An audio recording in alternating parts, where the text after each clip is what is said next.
Hey y'all, welcome to the channel.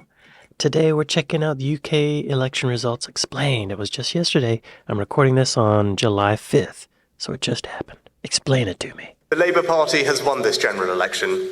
And that's it. 14 years of Conservative rule has, this morning, come 14 to a rather years. brutal end. After a relatively short but terribly bruising campaign, the Conservatives have been reduced to their lowest seat share ever, with them dropping below the 156 seats that they won in the 1906 general election. 1906? That's a long time, y'all. On the other side of things, though, Labour have achieved almost the highest seat share in their history, getting very close to the huge 418 seats that they won in the 1997 Almost the general opposite. election. It's not only Labour who've had a good night, though. The Liberal Democrats have also had a very good night, with their seat share ticking up to a huge was that? 71 seats, the highest seat share ever, and up from only 11 in 2019. Wow! Hang This is- on. 1945 was the earliest, it looks like. On this graph, anyway. Wow. So is the UK skewing more liberal? Is that what's going on? In fact, even higher than their seat share in 2010, when they agreed to a formal coalition with the Conservative Party. Similarly, it seems that Reform UK have had a pretty good night too. They've gone from no seats to a pretty respectable 4 seats. Even more impressively, it seems they've achieved an even more respectable 14.3% of the vote. This is blowing my mind a little bit because in the United States, you probably know, we have two main parties, Republicans and Democrats, and any other party besides them is just a footnote. They get maybe 3% of the vote ever, and if that. I mean, none, essentially. They're barely even mentioned in the election results. A candidate would have a better chance of winning something running as an independent than running as the Green Party, or I don't even know what other parties we have. There's all these different parties. There's the two big ones, but the other ones actually win stuff sometimes. That's amazing. I love that. It seems like it's a more accurate representation of what people really want. When there's only two choices, it's either one or the other, and neither is a good choice, you know? I envy this about the UK. This pie chart has 7 sections in it. 7. That's amazing. I envy this. It seems they've achieved an even more respectable 14.3% of the vote. The Greens didn't have a terrible night either, with them not only holding on to Brighton Pavilion, but also gaining Bristol Central, They're winning. Waveney They win Valley, stuff. and North That's Herefordshire. amazing to me. The only other party that had a pretty bad night was the SNP, who were damaged by their ongoing scandals and their very recent change of leader. What Despite scandals? their electoral What scandals? Whoa, I typed in S&P scandals and the word list came up after that. S&P scandals list. Oh, it's a financial thing.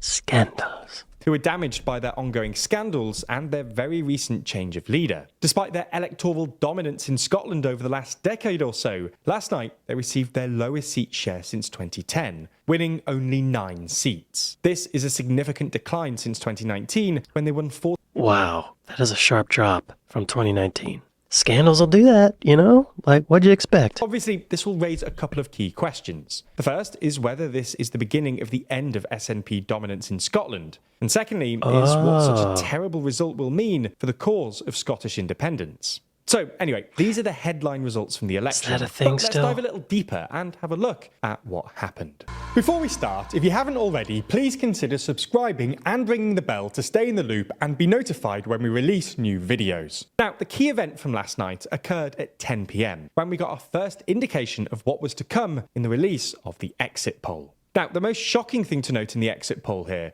was the number of expected Reform seats.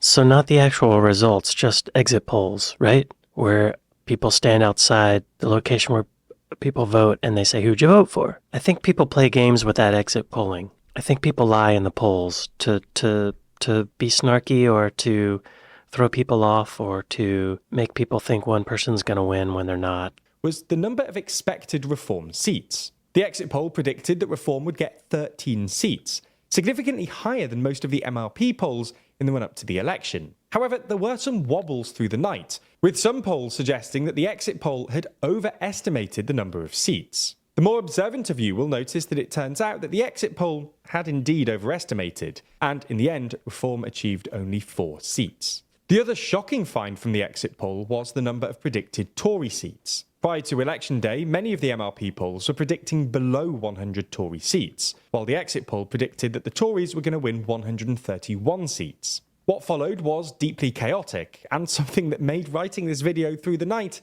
even more difficult. As the results started coming in, it appeared that the exit poll was slightly wrong, although the BBC and ITV couldn't quite agree in what direction. In the wee hours of Friday morning, the BBC updated their prediction, with them suggesting that the Conservatives were going to win more seats, while... Well, okay, so there's a part of me that feels like there shouldn't be exit polling, because it just gives people a reason to dispute the actual results. This happened in the United States. You may have heard about it. Homeboy thought he was winning because the polls said he was winning. Then when the results come in, he's not winning.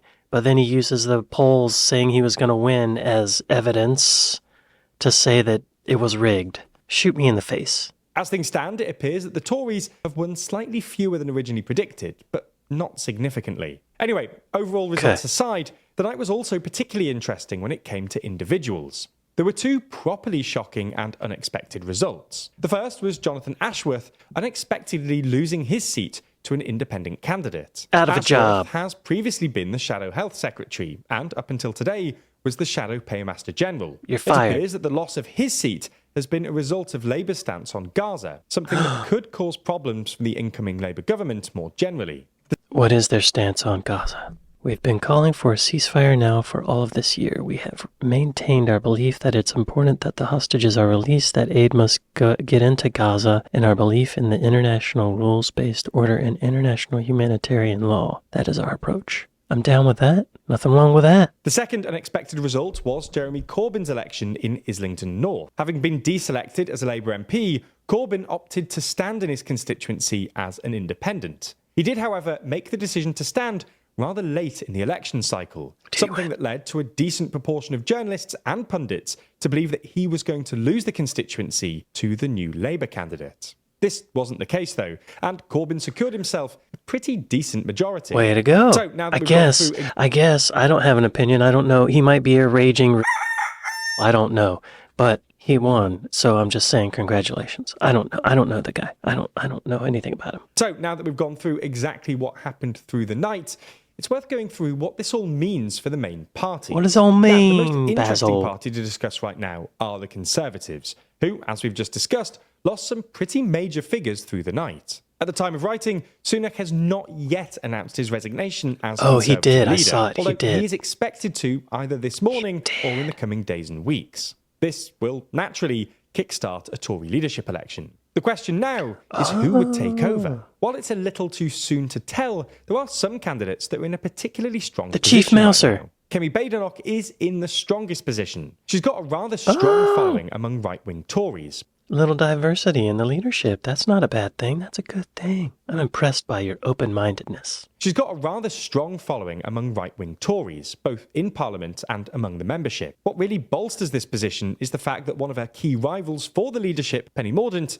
lost her seat last night. It is worth mentioning, though, that there has been an issue in Badenoch's constituency with postal votes, and if this is challenged in the courts, it could cause problems for her candidacy in the Tory leadership election. Postal votes, so like voting by mail? They've not counted them yet? Is that what he's saying? There's an indiscrepancy. What did he say? It is worth mentioning, though, that there has been an issue in Badenoch's constituency with postal votes, and if this is challenged in the courts, it could cause problems for her candidacy in the Tory leadership election. Okay. Anyway, someone else that there's some chatter about in terms of taking over the Tory leadership is Nigel Farage and his potential defection from Reform UK in order to lead the Tories. Isn't he the leader of Reform? He would leave to go to the Tories? I mean, what a politician if he does that. What a jerk. After all, he now has a seat in the House of Commons, and there are some relatively senior members of the Conservative Party who have gone on the record as saying that they would like Farage to join their party.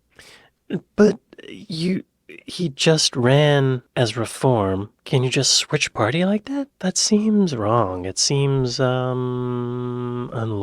Politicians are going to politic, I guess. Only the next few weeks will show exactly what happens here. But if you do want to stay informed on this, make sure you subscribe to the channel. Anyway, what happens next for Labour is quite simple. The new Prime Minister, Keir Starmer, will meet the King and agree to form a government in his name. He'll take office at Downing Street, assemble his first cabinet, Chief Mouser, and could even represent his party in a PMQ session before the imminent summer recess. They will soon begin implementing their policy platform as outlined in their manifesto. Whether they're successful at implementing this is not yet known, though, and something we'll need to keep an eye on through the next few years of Labour government. what is the manifesto? Number 1, deliver economic stability with tough spending rules so we can grow our economy and keep taxes, inflation, and mortgages as low as possible. Okay, that sounds good. Cut NHS waiting times with 40,000 more appointments each week. How do you do that, though, sir? How do you do that? By cracking down on tax avoidance and non-dom loopholes. Launch a new border security command with hundreds of new specialist investigators use counter-terror powers to smash the criminal boat gangs. Criminal boat gangs? Set up Great British Energy, a publicly owned clean power company to cut bills for good and boost energy security, pay for a windfall. Hey, I mean, those sound like good things, I guess, right? But, yeah, okay. Regardless, this is clearly a monumental election for Labour and the UK. Okay. That gave me a good general idea of what happened last night. I think it's important that we check in on Benface and just see how he's handling his defeat. Well, it's a historic night, Count Ministers, wouldn't you say? 308 actual votes from actual humans. Yeah. That, my friends, is a bin-faced record. Way to go. It's an extraterrestrial record in a British parliamentary election. Nice. I am over the moon and several planets, just like I am about the fact that the electoral asteroid has hit the Conservative Party, and we can all have a damn good laugh about that too. I'm also happy that the Liberal Democrats have returned to the wild like an endangered species that has been reintroduced. The red heights of British politics. Good for them.